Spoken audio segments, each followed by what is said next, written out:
Alô, meus amigos do app Rádio Futebol, o aplicativo do Brasil, um grande abraço. Está começando o Boletim da Bola, edição de hoje. Boletim da Bola, você sabe, ao vivo, das 9 às 10, aqui no aplicativo. Às 18 horas na Rádio CWB News, a rádio do Capitão Hidalgo. E o arquivo fica disponível para as emissoras que integram a rede FPI, a primeira rede de rádio só com rádios da internet. É isso aí. Você sabe que o Boletim da Bola é um oferecimento de RDP Petróleo, a marca da confiança. Nil Móveis Planejados no Campolim e no Iguatemi. Tequali, há 3 décadas construindo indústrias no Brasil e no mundo. Virtus.ag, o aplicativo da Rádio Futebol, foi criado pela Virtus. Nós estamos em todas as plataformas. Em nome também dos vídeos já localizados, o mundo te vê num clique, no máximo em 2. Vídeos com produtos na frente do seu concorrente na sua região. Em nome também de comprecar.com.br. Se anunciar um carro que você precisa, é vender, então esse é o canal Comprecar. Agora existe uma máquina que tira 100% óleo do câmbio automático do seu carro. Tem lá na Itu Óleo, em Itu, amigo torcedor. É nome também do Banco BV. Os melhores feirões de seminovos pelo Brasil estão com o comando do Banco BV. Em nome da Splash Piscinas Baig. A maior loja do estado de São Paulo da IG e da Splash estão em Sorocaba. IG Piscina com Splash. E em nome da MR Marmoraria Rosa. O seu projeto com imponência. Bem, na abertura do programa a gente sempre faz um giro, né? Para sabermos o que andam falando por aí do seu clube nos portais esportivos.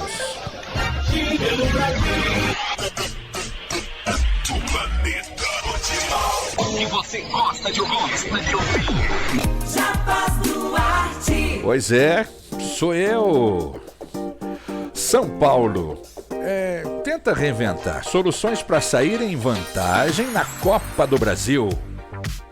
Galo escreve Gemerson, Pedrinho e Allan Kardec na Libertadores. Já Pavão e Galo entram num novo recurso na Conmebol. Ainda o caso Flamengo e Atlético do Paraná. CBF decide afastar árbitros. Luiz Flávio de Oliveira e o VAR Wagner Rewey foram também incluídos no PADA, Programa de Assistência ao Desempenho do Árbitro. Botafogo tenta evitar a novela. O mercado após casos Zarate. E claro, as mudanças de rumo na negociação dificultam um pouco a chegada do jogador. Corinthians fecha semestre com superávit de 2 milhões de reais. A ideia é fechar o ano no azul. Para a próxima do Timão, Raul Gustavo tá fora. Edema na coxa. Coritiba viaja com William Farias e a dupla de reforços para encarar o Goiás. José Trindade e Arman Pérez são as novidades do Coxa. Eric Pulga desembarca no Rio para assinar com o Flamengo. Quanto custou? 3 milhões de euros. No Palmeiras, Hendrick tem o seu primeiro contrato registrado e pode estrear, mas Abel pediu muita calma nessa hora. Palmeiras joga contra o Ceará sem o Rony. Santos negocia a contratação do meia Franco Cristaldo do Huracan. A ideia na Vila é ter um meio-campista bom. São Paulo negocia a contratação de Felipe Alves, goleiro do Juventude. A ideia é ter alternativa a Jandrei. Cruzeiro e Abel Braga. Justiça estipula prazo para o clube pagar a dívida ou dar garantias ao ex-treinador. O Cruzeiro descumpriu o acordo, viu? Vasco da Gama vence o CRB 4-0 e faz a diferença. Andrei Santos e Edinaldo colocaram o Vasco na vice-liderança. Vilela do Guarani diz, abre aspas, arbitragem está sem critério. Guarani tem gol anulado no primeiro tempo e continua na zona do rebaixamento. E para fechar, torcida da Ponte faz campanha solidária para ingressos na rede social. Jogo é contra o Operário. A ideia aqui é dar ingressos para quem não tem condição de pagar. Bem, esses são alguns dos assuntos, alguns destaques que eu vi por aí nos portais esportivos do Brasil na edição de hoje do Boletim da Bola, que tem como convidado hoje Arthur Bernardes, Gilberto Costa e a opinião dele. Agora a opinião é do Capitão Hidalgo. Pois é, Capitão Hidalgo está chegando aqui para o seu comentário inicial, sempre na abertura do programa ele tem aí a participação inicial. Tudo bem, Capitão Hidalgo? Como é que você está, cara? Tudo bem, um grande abraço para vocês. Bom dia, boa tarde, boa noite. Eu até estava aqui fazendo assim alusão, pelo menos tentando, ao término do primeiro turno, fazer uma seleção. Aí está com o Arthur, né? Com o Gilberto. Não temos hoje, pelo menos até agora, o Reinaldo, para a gente chegar aí uma, vamos dizer, conclusão dos melhores, né? Dos melhores nesse primeiro turno. Estava fazendo aqui uma lista, depois nós vamos discutir ao longo do programa, tá legal, Jarbas? Esse é um assunto. Vamos sim. Chamou a atenção a suspensão da CBF em torno da arbitragem do jogo Flamengo contra o Atlético Paranaense. O Luiz Flávio já está no ocaso, né, da sua carreira. Ontem foi comentado aqui a questão do Gabigol, a falta feita, e a Arrascaeta, foi uma coisa séria e que não tomou nenhum... Quer dizer, o significado não serviu para a arbitragem, sempre temerosa, porque é Flamengo. Ontem foi dito aqui que teria que sair até no camburão. O jogador Arrascaeta, pela entrada que ele deu, me parece no Fernandinho. Aí uma mexida que pode ser positiva, hein? Pode ser positiva essa mexida em cima da arbitragem. Se falou muito do VAR, se fala disso, daquilo, mas pode ser que comece aí, e deve ter sido uma reunião de presidente com toda a CONAF, com a arbitragem, para ver se dá um jeito nisso que está acontecendo. Vou ficar atento, hein? E uma outra coisa, só para a gente estilingar aí como assunto também, queria falar depois a respeito desta brincadeira que dizem que no futebol do Brasil existe planejamento. Planejamento. Eu nunca vi fazer um planejamento sem saber o número, a parte financeira. Planejamento é uma coisa e parte financeira é outra. E eu quero entrar também nesse mote. Afinal, a gente vê tanto contratação. Eu estou vendo as contratações até agora acontecendo, por isso que eu quero entrar nessa planejamento, pelo menos de ordem jogador de futebol e a parte coletiva que é dada a uma comissão técnica, viu, Jarbas? Muito bem, Capitão Hidalgo deu sua palhinha inicial aí, claro, muitos assuntos na edição de hoje, mas uma coisa que me chama a atenção sempre, eu estou com o Arthur Bernardes, nosso treinador internacional. O Arthur, nos cursos que dão por aí, principalmente nessa área de empreendedorismo, o que falta nas grandes empresas, nas organizações? Comunicação. Gerente com diretor, diretor com funcional. No futebol parece que também é igual, né? A exemplo do VAR, o que se fala no fone de repente não interpreta o que o cara do VAR falou e o jogador também não entendeu. Não é, Arthur? Um abraço para você. Prazer em tê-lo mais uma vez aqui no Boletim da Bola. Abraço, Jarbas, Capitão, Giba, a todos os nossos internautas. Bom, o tema é interessante. Comunicação é uma coisa que eu aprendo todo dia aqui com vocês. Vocês são mestres nisso. E todos os dias que a gente conversa, eu converso com meu amigo Washington Rodrigues, lá o Aquarim, aprendo muito com ele. E isso que você está falando é comunicação verbal, oral, corporal. Tem várias maneiras de se comunicar. E eu me recordo, né, que aconteceu um fato no Atlético Paranaense, quando eu estava lá, quando eu fui me despedir do presidente, ele me perguntou, porque nós terminamos a nossa atividade de forma bem amigável. Ele perguntou: o que você acha que falta aqui dentro do clube? E entre algumas coisas que eu falei, respondendo a sua pergunta, eu falei sobre a área de comunicação. Como que você interage com as pessoas? Como que você passa mensagem para as pessoas? Eu já citei uma vez aqui que tinha uma determinada pessoa que ela tinha um gestual de crítica muito grande. Criticava as pessoas com gestos, sempre eram os mesmos gestos. Em uma ocasião, essa pessoa estava me criticando à distância. Assim, eu não sabia, não podia ouvir, mas o gesto, a mecânica do movimento, era toda de quem estava criticando alguém. E poderia ser eu, porque tinha um atleta com ele que não estava jogando, era uma reserva, naquele momento. E logo depois eu chamei o rapaz, o garoto, o atleta, e falei assim, ó, é bom você prestar atenção no que você fala, que dá para perceber que você está falando alguma coisa contra a comissão técnica, especialmente contra mim. Ele falou, não tem nada com isso não, foi ele. Ponto. Então, a história da comunicação, nesse sentido, gera muita confusão, gera desemprego, gera mal-estar, e às vezes a questão está na educação de ouvir. Peraí, deixa eu esclarecer os dois lados aqui. O que aconteceu? Esse caso aí da arbitragem, que eu vou entrar aqui nessa seara aqui que o capitão falou, eu acho que esse momento é o momento que realmente tem que fazer alguma coisa, porque a arbitragem do rapaz lá não foi nada boa, nada. E ali, aquela entrada do Arrascaeta foi uma entrada muito forte, poderia ter tido uma lesão mais grave, não foi o Fernandinho, capitão, foi um outro atleta que eu esqueci o nome, mas de qualquer maneira, você pode danificar a carreira de um atleta. Então, essa história do que vai acontecer com relação à arbitragem, que foi muito importante o capitão e vocês começaram a falar sobre esse assunto, eu acho que pode dar um direcionamento diferente a partir daqui para frente.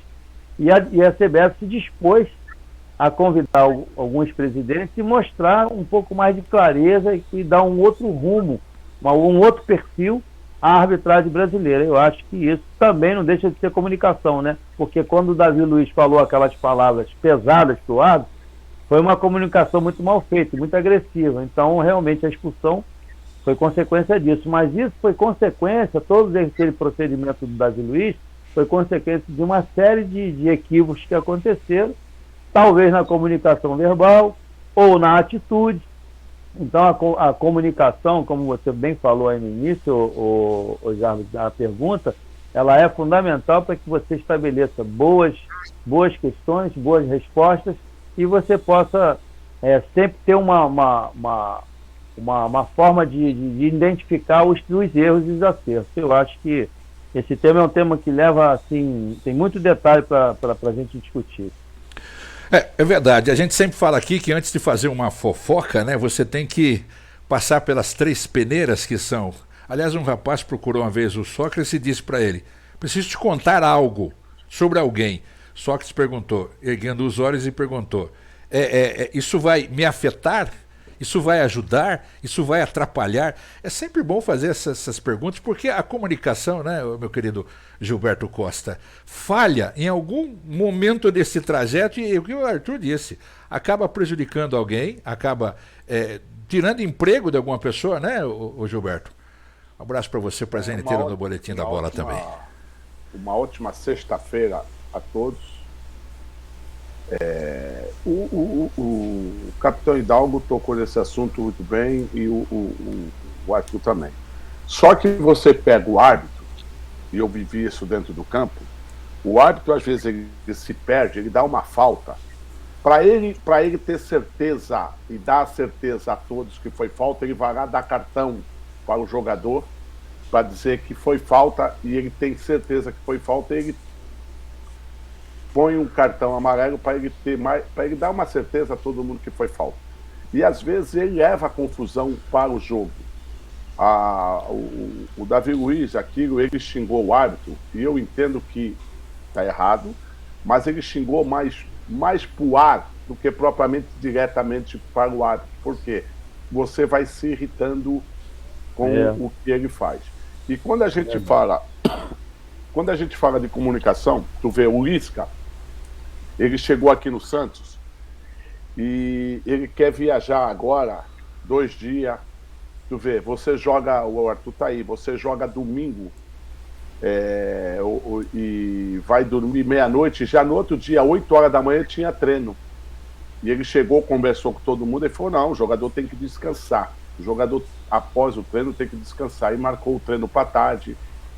E você vê um garoto da base que ele chamou para jogar, o garoto não poderia jogar ou não poderia ir para o banco porque ele tinha tomado um remédio para espinha, porque ele era novo e estava saindo espinha, e poderia cair no antidoping que era proibido.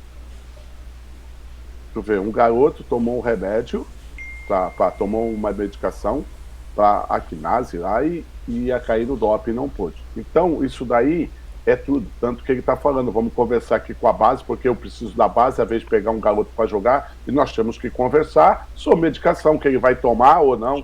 E a comunicação é muito importante, principalmente no futebol, aonde você vai para o jogo e não tem como você gravar. Não é como uma novela que você no meio do caminho deu errado, grava de novo. Você fica o dia todo para passar um segundo na televisão. Futebol, filho, como eu costumo falar para todo mundo, quem pega na volta é anzol. Se você deixar passar, não volta mais, cara. E não tem como essa que gravou. Então, futebol é comunicação. Aliás, ao longo da sua carreira, o capitão Hidalgo, eu percebo que às vezes tem árbitro, né, que parece que pega uma raiva do jogador porque aquele jogo anterior foi ele que acabou, de uma certa forma, indo para a imprensa, né, divulgando, alastrando mais o negócio, e aí parece que fica um negócio meio pessoal, né, Hidalgo? Não parece que fica meio pessoal? Você sabe, o Giba jogou no interior de São Paulo, o Arthur foi técnico no interior de São Paulo, eu joguei por muitos anos, aliás, o interior de São Paulo é uma escola, é uma universidade do futebol, é o melhor local para se buscar jogadores de futebol. Eu estou aqui no lado do sul, fala-se muito no Rio Grande do Sul, não Santa Catarina, e o Rio Grande do Sul tem jogadores de pegadas, é outro tipo de jogar, tudo bem. Mas essa questão da arbitragem, claro que em nosso tempo, eu confesso a vocês que eu tinha o maior respeito pelos técnicos, pelos árbitros. Naquela época você não se preocupava com o árbitro, você se preocupava com o time adversário. Eu, quando tinha, em alguns momentos, já no caso assim da própria carreira, já na parte final, que eu estava estabelecendo para sair, tempo assim, 73, mas fui até 75, eu tinha como capitão do time um pouco mais de espaço para brincar com o Arnaldo, né? Brincava com o Wright, brincava com não só com o Armando, é que não tinha essa condição de você estar próximo, Eunápio de Queiroz, Sansão, muitos deles, cada um com a sua característica, e a gente sabia quem é aquele que ia levantar um cartão de cara ou se dava depois de meia hora. Gilberto deve ter dito isso, ó, pode dar uma porrada aí de começo que não tem árbitro que tira alguém do campo. Tinha essa conversa de vestiário, mas não tinha essa roda, né, Giba? Não tinha essa roda, não tinha roda como estão fazendo, falta de educação, não há respeito com o árbitro. E o árbitro, quando ele vê um time que não reclama de nada e põe o capitão na frente só para dizer das coisas, ele mesmo pode até consentir, dizendo, puxa vida, os caras estão atuando de acordo com o que tem que atuar e nunca eles discordam com algo. Isso exige, às vezes, mais da questão da arbitragem. Mas o assunto de arbitragem hoje tomou conta pela desordem, pela banalidade que está o futebol, pela descrença em bandeirinhas, pela descrença ao árbitro, e eu acho que por isso que eu iniciei essa conversa, ou torcendo ou acreditando que vai melhorar a questão da arbitragem com esse afastamento de um dos principais árbitros até agora do futebol brasileiro. Eu espero que isso aconteça. Disse aqui há uns meses atrás, a CONAF deveria escalar 10 árbitros para A, 10 árbitros para B. Eu sei um aprendizado infelizmente é assim mesmo, se não for até da suburbana. Aqui se aprende na suburbana. Mas os 10 da A e 10 da B. Se o cara como o Luiz Flávio foi muito mal no jogo do Flamengo, ele não vai apitar no outro jogo. Ele perde o lugar para um outro que está pedindo passagem na B. E assim você vai contornar uma situação e acredito que o VAR vai passar a melhorar, né? Ontem falaram que teve um dia desse que colocaram o melhor que está vendo a questão do VAR. Então que ele fique a vida toda lá e não atrapalhe, e vai só auxiliar, porque aquele que não sabe, não adianta estar na escala, porque ele vai prestar um desserviço. Então a arbitragem que tem sido banalizada, alguma coisa tinha que ser feita, e posso até entender que isso seja um caminho, seja um caminho. Muito bem, Hidalgo. O Arthur Bernardes, a gente está vivendo uma fase da Copa do Brasil e do Campeonato Brasileiro que está existindo um poder diferenciado, porque com essa janela que abriu, estão chegando jogadores novos, né? Para colocar esses caras no esquema que já está sendo formado, fica um negócio meio complicado para o treinador, hein, o Arthur? O que é que você acha? O que é que você pensa dessa fase da Copa do Brasil aí? Não, a pergunta é boa, porque o que acontece? Vamos analisar janeiro. Começa janeiro, todo mundo empolgado, né? Metodologia de treinamento, treinador novo, comissão técnica nova, todo mundo animado, etc e tal. Aí vem os jogadores, tal, começa as lesões. Já em janeiro já tem lesão. Aí o jogador joga em 30 dias, joga um jogo, 2 jogos, fica machucado, toma cartão e tal, começa aquele sobe e desce, tal. Resultado não aparece, troca de comissão. Aí chega no meio do ano, vai chegar na hora de trocar de atleta, fazer negócios, né? Porque é negócio. E aí você muda. E se você tem uma estratégia, por exemplo, vamos pegar aqui o treinador do Abel Ferreira. Ele está com o time dele certinho. Óbvio que ninguém pode dizer aqui que não pode ter negócio. Tem que trazer alguns atletas. Agora, se você trabalha como eu gosto, talvez aqui o ouvinte não vai acreditar, mas eu faço no mínimo 15 jogadas ensaiadas de bola em movimento. Lado direito e lado esquerdo. E todo mundo sabe fazer. Todo mundo vai lá no quadro, na lousa, como diz o nosso Gilberto, e o cara mostra lá, ó, essa aqui é A1, essa aqui é A2, A3, quando eu pego aqui é A4, A5, e vamos depois para a prática.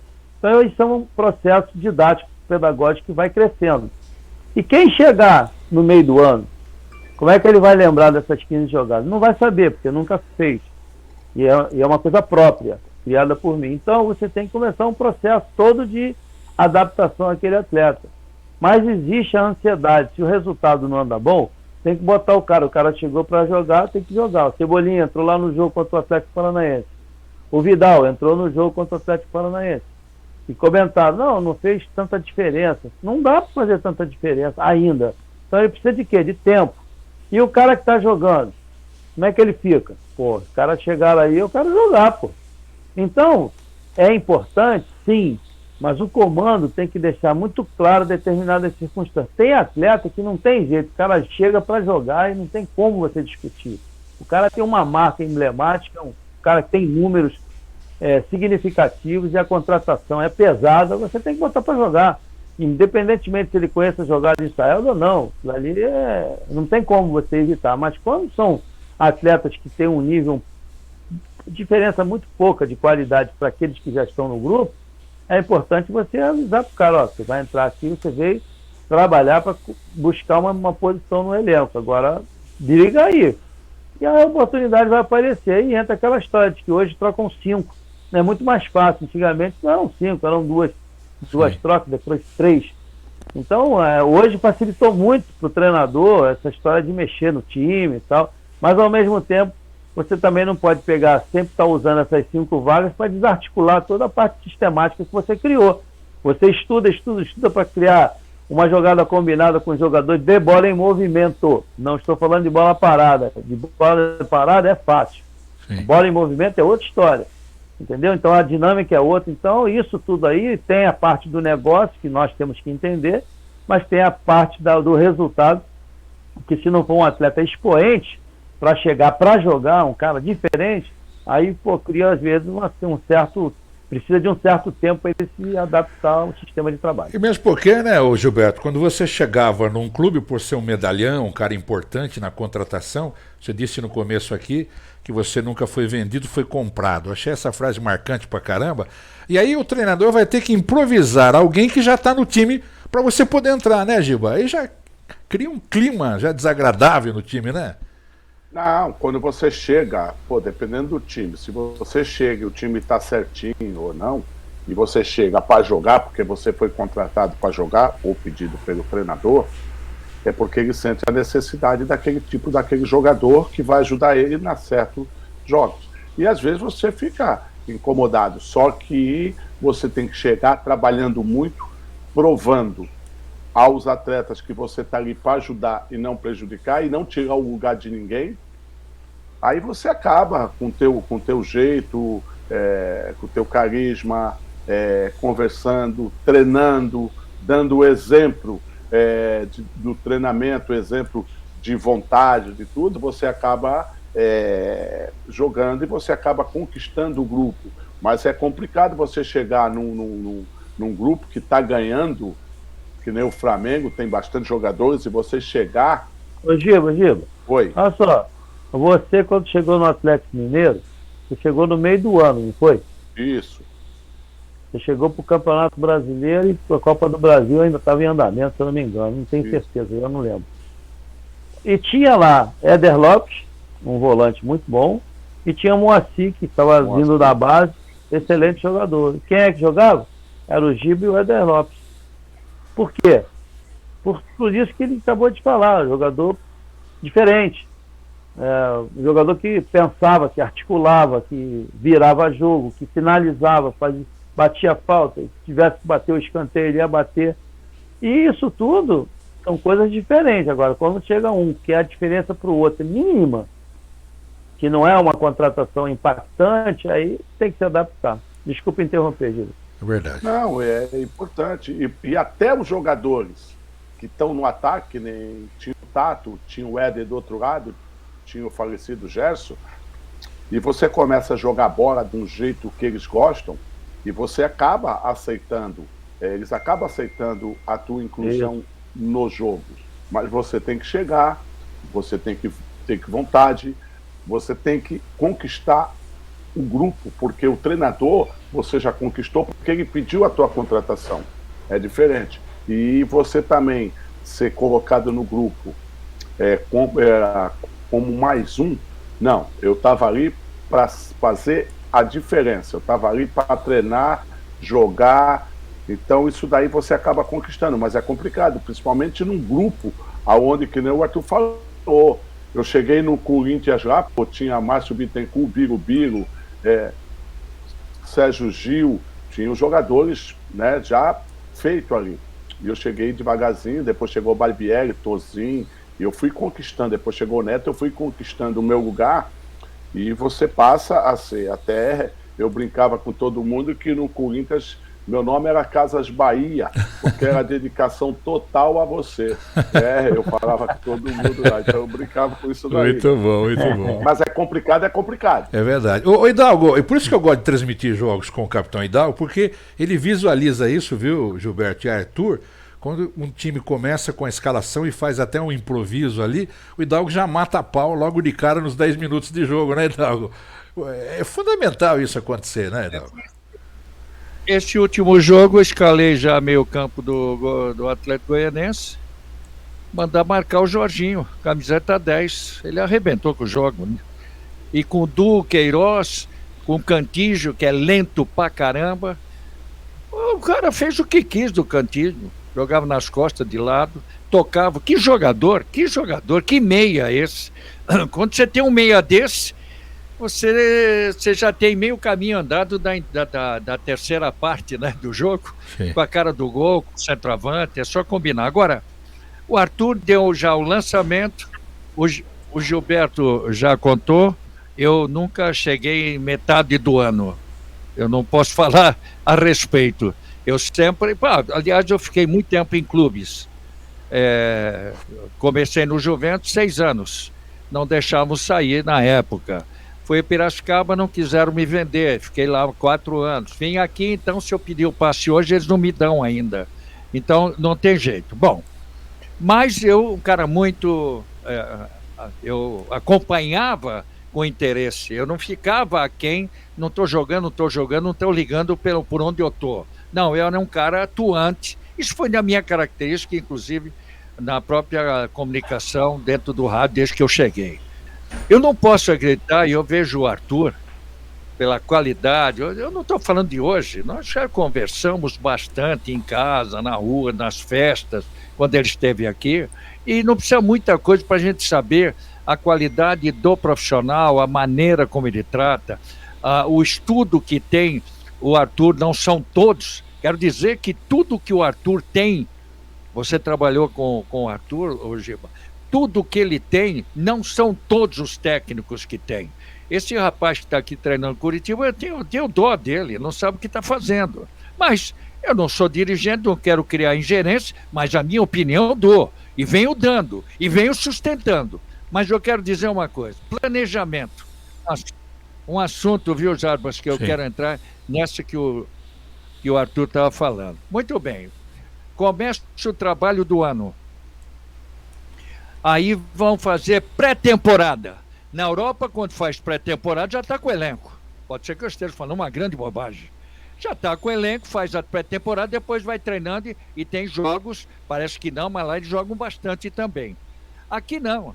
Aqui você começa num ritmo, como disse o Arthur, o jogador vai, faz exame, planejamento, aí ele ainda não tem condição de jogar as partidas, mas tem que ter aquela origem do conhecimento, não vai treinar muito, mesmo que inicie, vamos de leve, a partida em si, ela dá um pouco mais de condição, não só treino, vai dentro do que tem o time de futebol. Sou da opinião que você tem que ter um elenco formado para o ano. Hoje eles fazem muita coisa e o técnico fica perdido às vezes. Por quê? Porque tem negócios, escusos ou não, de vender o jogador, de colocar o jogador para vender, e tem técnico que aceita isso e depois é mandado embora. Não há uma certeza que eu tinha na época. E de respeito, a gente sabia que o cidadão ia ficar com a gente um ano. Tornava-se amigo e todos eram sérios para trabalhar. Muito bem. Mas a diretoria agora, ela traz para o técnico 2, 3, 4 jogadores, se vira o técnico e joga a comunicação que vocês estão falando tanto contra o técnico, porque ele não utiliza esse ou aquele jogador, e o técnico trabalhou já com esse time e não quer ninguém, a não ser um. Eu sou favorável que quando chega no mês que vem, agora junho, chegou junho, julho, vem uma janela, tem time que está contratando, mas eles fizeram o planejamento, esses jogadores estão chegando, tem jogador que não está jogando já há algum tempo, empurra para o técnico, aí o técnico tem que jogar a Copa do Brasil, isso arrebenta isso, o profissional não tem condições de ficar aceitando, chegar jogadores, põe para jogar porque depois eu vou vender. Está muito difícil trabalhar no futebol. O Arthur está nesse mistério já há alguns anos, e o técnico hoje ele aceita as prerrogativas, ele jamais vai ser contrário. Existe agora essas indicações, não é, Arthur? É muito difícil. Você está com o teu time montado, o teu meia sabe onde vai jogar, aí entra um cara em julho que não está jogando, que arrebenta o time. Eu vejo agora jogadores que estão chegando, está chegando de baciada aqui em Curitiba. Mas que planejamento é esse? Que é isso? Então, mas mesmo porque o Hidalgo e Arthur e Gilberto, aí chegam novos jogadores, aí muda o treinador. Aí volta para estaca zero, né, Arthur? Que coisa, cara. Rapaz, o assunto é realmente complicado. Quando você tem 3 segmentos, vamos dizer que sejam 3 pilares: política, o negócio e o desporto. As 3 coisas que estiverem juntas aqui, que vão estar sempre juntas, porque tem que ter e a comunicação, né? Existe o departamento de marketing, que faz um trabalho, existe o atleta e o treinador, que tem o seu comunicador, a pessoa que faz a sua comunicação em marketing, que faz a sua divulgação de imagem. Assessor? E você hoje, se você não tiver... sua assessoria, obrigado. Se você não tiver o seu assessor, você fica um pouco abandonado. Esse é um ponto importante. Por quê? Por causa da área de comunicação. O Arthur Bernardes estava lá, não sei aonde e tal, chegou e tal, está aguardando uma proposta e tal. Isso aqui tem que ter, né? Isso, capitão, eu quero agradecer muito a você, ao Giba, ao Jarbas também e ao Reinaldo, que vocês sempre me ajudam muito quando vocês dão algum esclarecimento do que e entendem do que eu estou tentando mostrar aqui. Eu jamais pensei em mostrar alguma coisa que eu seja melhor, mas uma coisa eu falo, eu estou aqui com material aqui já há 3 dias para mostrar para vocês, ó, aqui, sobre efeito hormético. O efeito hormético, isso pode causar uma série de problemas. O que é o efeito hormético? É um material que eu estou estudando há um tempinho. Efeito hormético, por exemplo, quando você estressa um atleta, quando você entra em nível de competição, quando você faz um jejum de 12 horas, jejum intermitente, aí você vai treinar em jejum, você explora o teu organismo a trabalhar em déficit. O banho frio, olha só, eu mudei o rumo do assunto aqui, tá? O banho frio faz o quê? Ele provoca todas essas reações. E o que acontece quando você tem esse efeito hormético? Você melhora a sua ansiedade, você diminui sua ansiedade, diminui a depressão, melhora o seu entusiasmo, você melhora a sua defesa do organismo, você melhora a sua capacidade de antioxidante, você tem uma melhora absurda. Por que eu estou falando sobre isso? Que muitas vezes o que aconteceu com a arbitragem lá, no jogo do Flamengo, ele está sob essa pressão aqui de um jogo tão importante e ele chega ali estressado emocionalmente, e todo esse efeito hormético que os cientistas falam sobre isso, eu estou falando aqui, voltando à história do treinamento, quando eu pego meus atletas, que eu direciono um treinamento, eu penso nisso tudo aqui. Dorme bem? O nível de ansiedade é muito alto?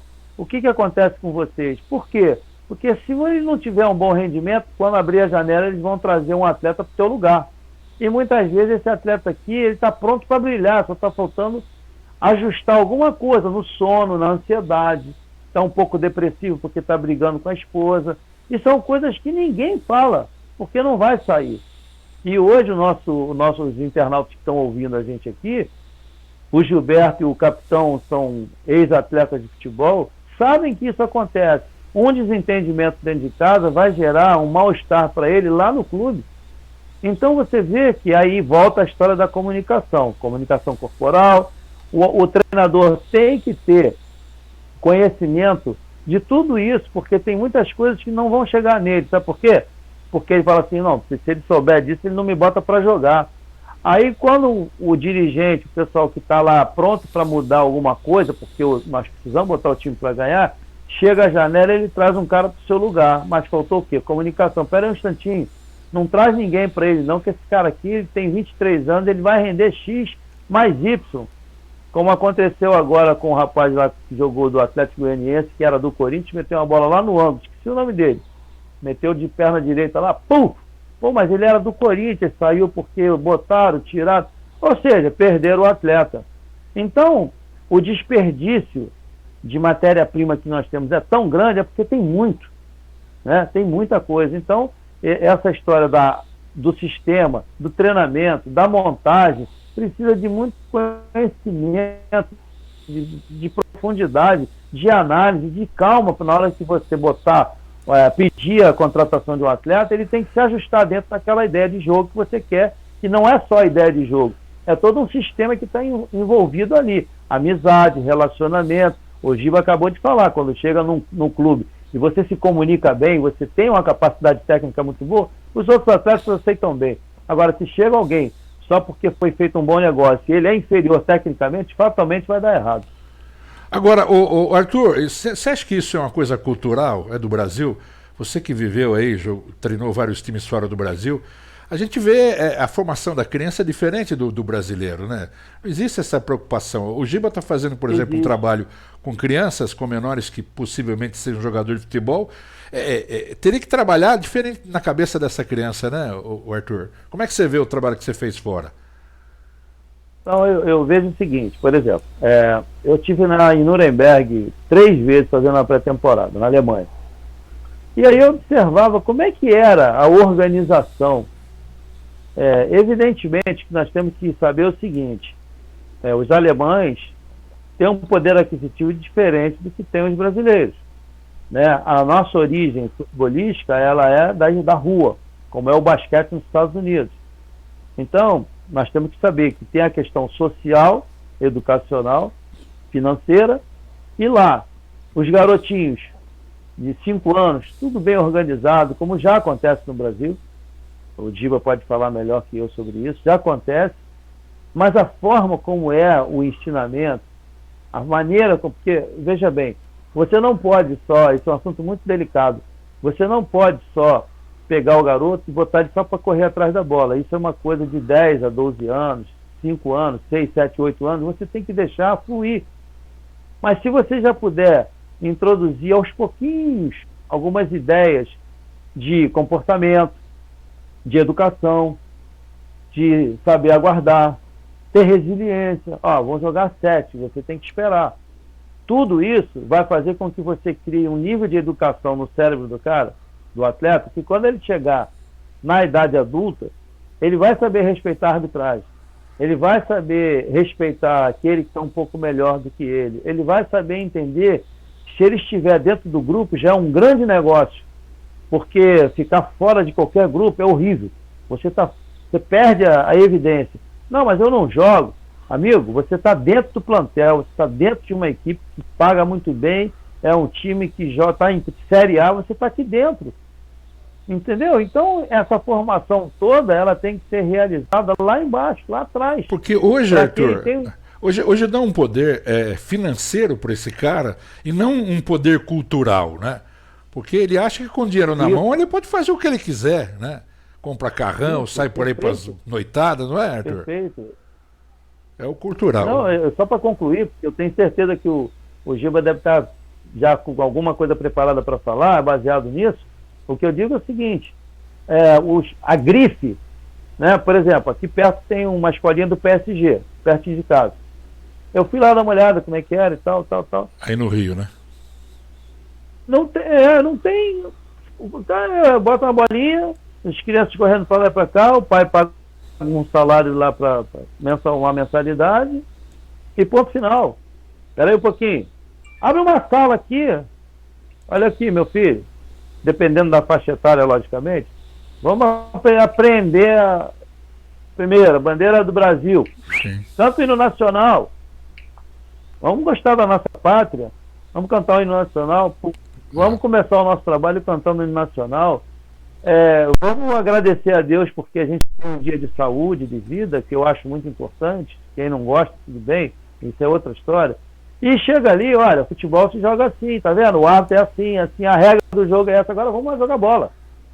Tem que ter alguma coisa, tem que ter uma literatura importante para mostrar que o pai, quando paga lá R$300 por mês, ou 100 ou 150, ou aquele que não pode pagar, mas ele sabe que o filho dele vai ter uma possibilidade de ter um nível de educação diferente, mesmo que ele não se torne um atleta de futebol, mas ele vai ter algo diferente quando ele chegar aos 18, 20 anos. Não conseguiu ser atleta, mas ele tem um caminho andado para poder escolher uma boa profissão. É o que acontece, né, Giba, com essas escolinhas, né? E escola particular também é assim, não é aluno, né? O diretor e o dono não vê como aluno, vê como um cliente que está pagando. Esse assunto você achou interessante, o Giba? Você que está vivendo aí à procura de novos valores? Muito. É porque eu montei uma escolinha aqui junto com o Pita, e era areia, depois virou grama sintética, lá atrás nós tínhamos 600 atletas.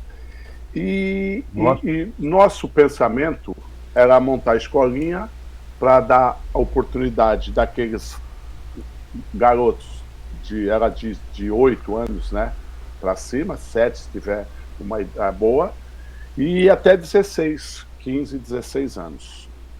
E a gente fazia amistosos com os clubes, com outras escolinhas. E o nosso pensamento e a nossa preocupação é isso que o Arthur falou. O mais gostoso hoje, depois de 30 anos, 40 anos, que isso aí foi em 95, eu encontro garotos, você foi meu professor na escolinha tal, o que você faz agora? Não, estou casado, trabalho nisso. formei homens, formei seres humanos, formei gente do bem. Porque nem todo mundo vai ser jogador de futebol. Poucos vão ser atletas de futebol. E aí eu falo, não, eu fui jogador. Você quer ser jogador ou atleta profissional? Jogador é de baralho, dominó, eu assim, brincando. E quando a gente tinha, como o Arthur falou, eu sou chato nisso, e eu vou contar o que aconteceu aqui no prédio. A gente fazia reuniões com os pais para saber como o garoto está em casa ou no colégio. Por quê? Existem vários tipos de garotos que vêm para a escolinha, como eu já comentei aqui. O futebol é o mais barato, 40, 50, 70 reais por mês. O tênis, a natação, ele vai pagar 300, 200, e às vezes o pai não tem condições, e a gente fazia ver isso, o sacrifício que o pai ou a mãe ou a avó está trazendo ele de ônibus, tudo, o sacrifício que a família está fazendo para ele ter aquilo dali. Então ele tinha que se dedicar aquilo, logicamente, com uma certa responsabilidade e certa idade. Por quê? Porque a gente tinha que falar para ele o que está acontecendo, criar ele com um certo nível de inteligência, assim, de respeitar os mais velhos, respeitar pai e mãe, para você ter homens lá na frente e não jogador. Às vezes você pega um time de futebol, você compra uma franquia e você coloca jogadores lá e todo mundo vai lá, olha, comprei franquia de um clube, você vai lá. Chega lá, tem gordinho, tem moleque que não sabe jogar, tem garoto que tu sabe que não vai passar. Só que ali tem que fazer uma reciclagem muito boa para você criar homens. E aqui no prédio, os pais eu estou lá e, Gilberto, os moleques vão te procurar. Aqui tem uma quadra de futebol. E no outro dia eu estou em casa aqui, 2 horas da tarde, estou com a campainha. Minha esposa, pô, quem é? Ela olhou e falou, tá cheio de garoto. Veio uns 10 garotinhos aqui, sentaram aqui. O tio Giba, o senhor pode ser o treinador nosso? Meu pai falou que o senhor ia ser, pá. E eu falei, então faz o seguinte, ó, eu vou pegar o nome de todo mundo, idade, tal. Aí eu vou ser goleiro, uns 15 aqui quer ser camisa 8.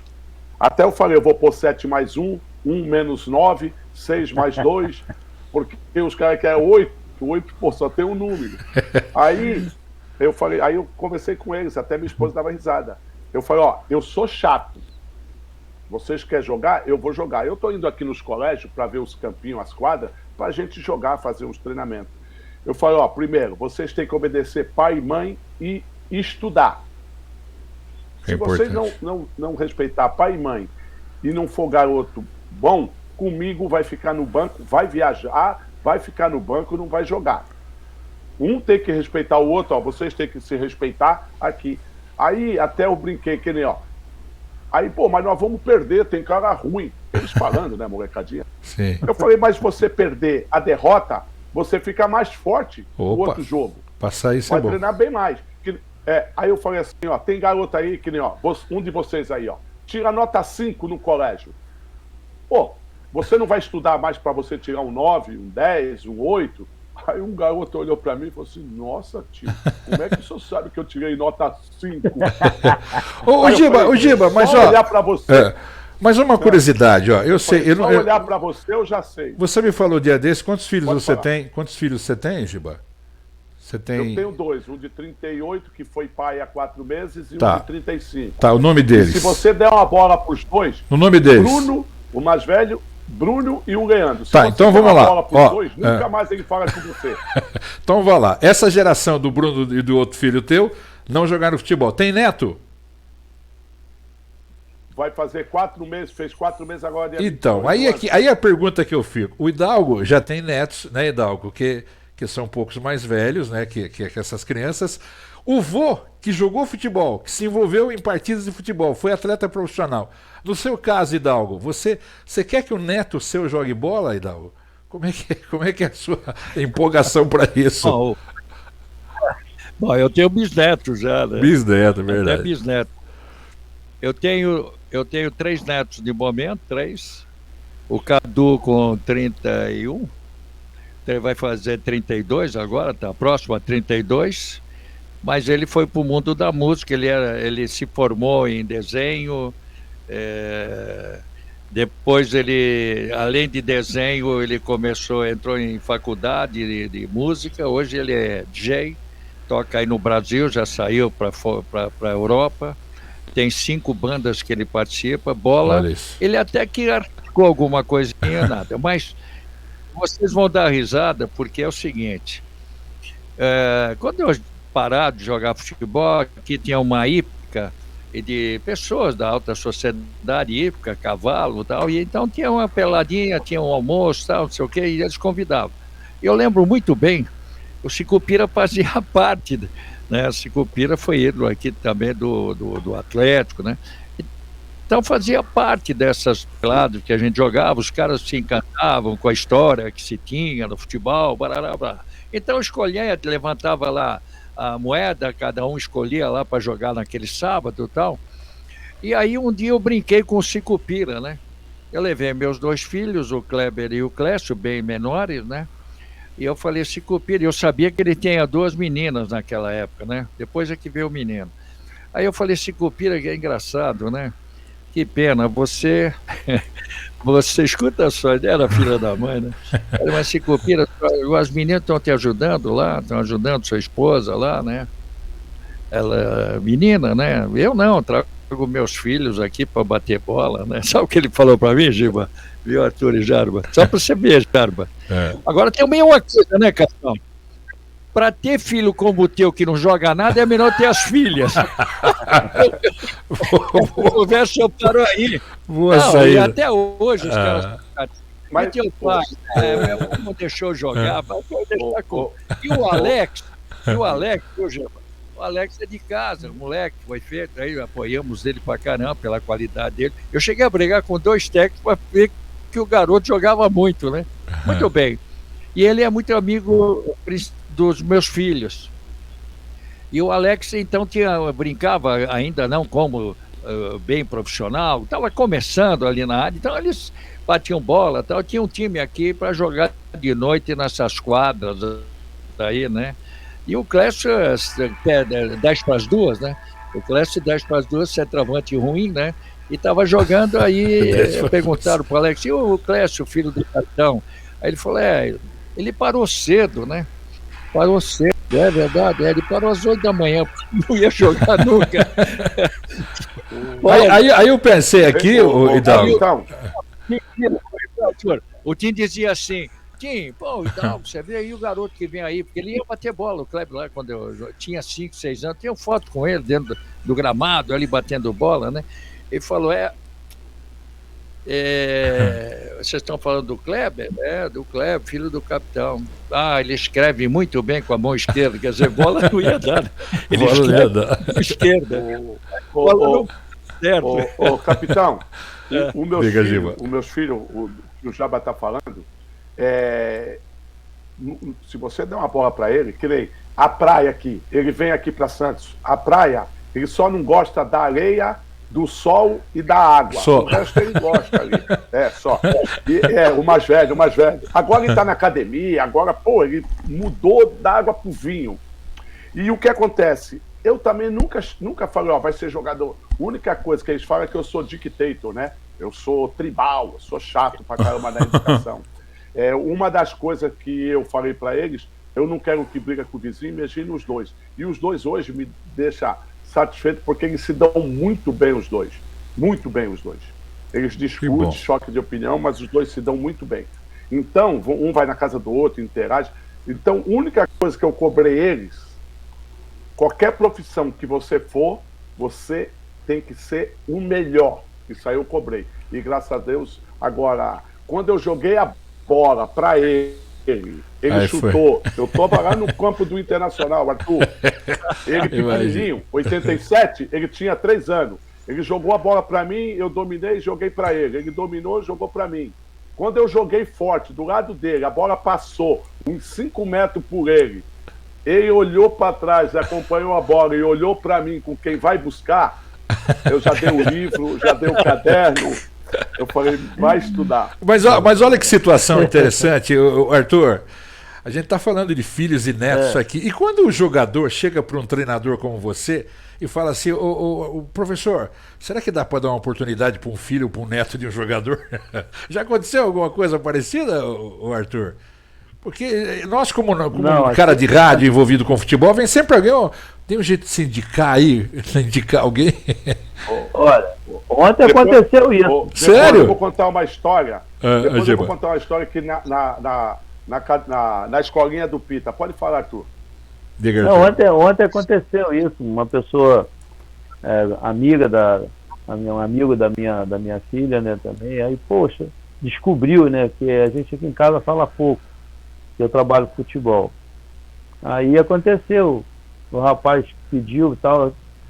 Aí aconteceu, poxa, meu filho tem um sonho e tal. Aí eu sentei com o garoto, fiquei ali umas 3 horas conversando com o garoto, porque, gente, a pior coisa que tem é o pai estar sonhando em algo muito bom para o filho dele e chegar alguma pessoa que ele te fala assim, ali é a minha esperança. E você fala assim, não, desiste que não dá. Nossa. Você imagina, é realmente deselegante, frustrante. Entendo. E você, poxa, né? E você vai desanimar a pessoa para a vida. Pô, não, mas não tem jeito. Aí a gente vai tratando, mas não tem um DVD, tem um link, tem um linkzinho aí para eu ver alguma coisa e tal. Aí você vai alimentando, mostrando como é que foi a minha carreira, as dificuldades que eu tenho até hoje para ser inserido dentro de um mercado nacional. Eu estou lutando para sair do Brasil agora, de novo. Não é a minha primeira opção, minha primeira opção é ficar aqui. Então, acontece muitas coisas nesse sentido. Muita gente pede muita coisa porque sabe que você é do meio. Sim. E acha que você tem facilitadores. A gente conhece muita gente. Mas acontece que, eu tive contato agora com o pessoal do Vasco, uma pessoa. Olha, você é extremamente capacitado, gabaritado, é isso, mas agora tem a 777 que vai comandar e tal, enfim, devagarinho, tiraram com muita elegância, o rapaz foi muito educado. Então, assim, a gente encontra um nível de dificuldade muito grande, e no momento que você vai aconselhar um pai, que você vai e direcionar alguém, você tem que ter muito cuidado, porque você vai magoar, vai machucar, e isso acontece muito, Jarvis. Eu tenho um casal de amigos, ele é médico, ela é veterinária, e o garoto chegou, Jarbas, meu sonho é trabalhar em rádio. Ele fala que o pai quer que ele seja médico, a mãe quer que ele seja veterinário. O Guedal quer fazer uma colocação. Não, só eu vou dizer o seguinte, nós estamos falando de escolinha, que o Giba hoje é professor nessa área. Eu sou do tempo em que nós jogávamos na várzea. O distrital ali da Moca tinha 30 campos, hoje é tudo prédios. E não tinha essa de acomodar isso, aquilo. Ele é descoberto, como eu fui numa várzea, jogando futebol de várzea. Aí chegou um cidadão que já estava há dias lá, há tempos, há meses, acompanhando, e me convidou para fazer teste. Já era um negócio maior, né, seu Gilberto? Era maior já. Você ia fazer teste chegando num clube para infantil, depois viria juvenil, aspirante. Essa foi a escola. Eu fui para o Santos e eu estava no quartel, pô. Então, veja só para terminar. Então, não tinha essa ainda da escolinha, o efeito da escolinha, como você disse, Giba, que o garoto vai lá, o próprio Arthur disse, o pai vai lá, acha que o filho vai dar isso, aquilo, e você disse perfeitamente que o aproveitamento do rapaz foi viver numa cumplicidade com outros jogadores, outros garotos, cria-se aquela harmonia de saber entender a coletividade, saber como entrar também na participação de jogar um contra o outro, adversário ou não. Essa é uma criatividade dada agora pela vantagem que tem aqueles que não têm mais campo para jogar, os distritais acabaram. Você pode ver os jogadores de outros tempos, aqui na Várzea de São Paulo, só tinha grandes jogadores, tinha alguns que não sabiam jogar na grama, mas não tinha essa escolaridade, ou o cara era ou não era. Como dizia o Armando, que foi um grande jogador, jogou em vários times. Na época eu tinha 15, 16 anos, ele falava assim, Hidalgo, não precisa falar inglês, não precisa falar alemão, Não precisa falar nada. A bola fala por você. Você chega numa rodinha, né, Giba? Oi, daqui, domina no peito, faz uma baixada, mete uma bola daqui, dali, o cara já sabe quem é você. Você não chegou no Galo? Você chegou no Galo no meio do ano, o que fez o Arthur? Você se comunicou, a tua comunicação é a bola. Claro, você é calhão e tal, mas a bola é que comunica. Na praia sim, né? A bola comunica. Não precisa falar. Não precisa falar. Agora, aquele tempo era brabo, porque o Pelé foi campeão do mundo com 17 e tinha a ideia que se não estourasse até 17, 18 anos, vai trabalhar. Era tanto moleque de vários que levavam para infantil, juvenil, e que pararam no tempo, porque também era uma época de grandes jogadores que tiveram dificuldades, né? Verdade, estamos no finalzinho do programa. Deixa eu ver, o Giba vai dar o pensamento do dia também hoje. Né, Giba? Não, eu estava falando que o pai do garoto falou, pô, vou pôr meu filho aí, que eu quero que ele seja jogador. O pai falou, quero que seja jogador. Sim. Eu pus para jogar, o moleque sem condições. Aí nós fomos jogar contra um time juvenil do São Paulo. Aqui que o Peter tinha jogado no São Paulo, pus o garoto para jogar lateral esquerdo. Eu falei, eu só vou pôr teu filho para jogar se tu for no jogo. Se tu não for no jogo, não. O pai dele ficou atrás do alambrado, atrás do Peter. Aí o cara tá atacando lá pelo outro lado. Eu falei pra ele, fecha, vai lá. Ele olhou pra mim e falou, mas eles estão atacando por lá? Assim, o lateral esquerdo. Pra mim, o pai dele falou assim, ai caramba, tu tem razão, Gilberto, ele vai estudar. Hoje ele é advogado, bem sucedido. Olha, graças a Deus. Bom, vamos pro destaque final aqui. O Arthur, você quer fechar o papo? O Dago até tinha falado aqui pra gente falar dessa seleção que a gente poderia amar para o primeiro turno, né? Porque acabou o primeiro turno, estamos entrando na segunda fase já, tanto da Copa do Brasil como também no Campeonato Brasileiro, né, Arthur? Eu acho sim, eu não me preparei para fazer uma seleção.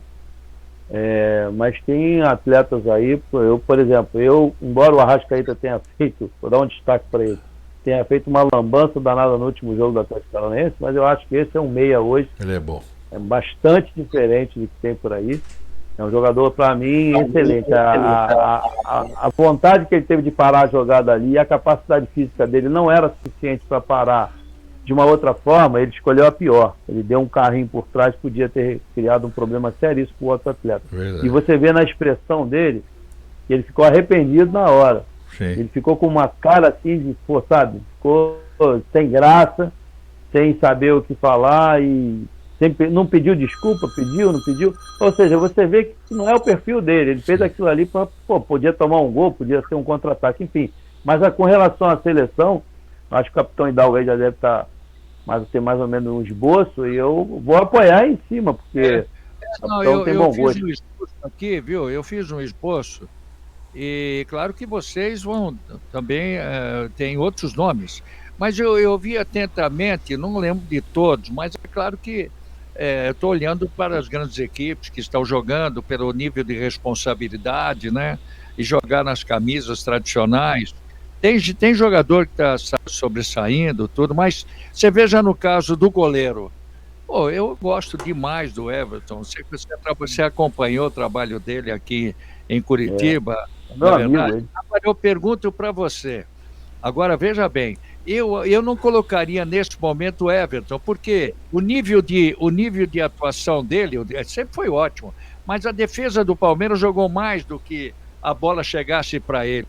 Eu estou olhando mais o goleiro que trabalhou, que nem o João Paulo dos Santos, que toda hora ele estava rifado lá com aquela zaga ruim. Ele e o Cássio, para mim, são dois goleiros que tiveram que jogar porque o time na frente é ruim ali de defesa. Quer dizer, o nível de trabalho, não sei se eu fiz entender, é a mesma coisa que o Hulk. O Hulk, se fizer uma escalação, alguns não colocam porque ele está jogando hoje, mas ele na posição dele, não enfiado, tudo, para mim ele foi um jogador importante, eu colocaria nesse momento. Então você veja bem, eu tenho, vamos dizer, o Cássio ou o João Paulo, eu tenho uma dúvida, os dois trabalharam bem. O Everton pode ser até melhor que eles, mas não jogou, a meu ver. Gomes, esse é um jogador que joga na seleção brasileira, se ele fosse brasileiro. Volante, nós temos vários, mas o Danilo, para mim, está jogando muito futebol. Aí você vai na frente, você pode tirar o Cano de artilharia, ele faz o dele. O Cano é o artilheiro hoje no Fluminense e no futebol brasileiro. O que a gente poderia dizer do Scarpa? O Scarpa está jogando mais do que o próprio Veiga. A gente vai ali, vamos lá mais um pouquinho lá na frente. Bom, Arrascaeta com certeza, né? Aí o Rony está afastado, mas quem jogou mais do que o Rony naquela posição?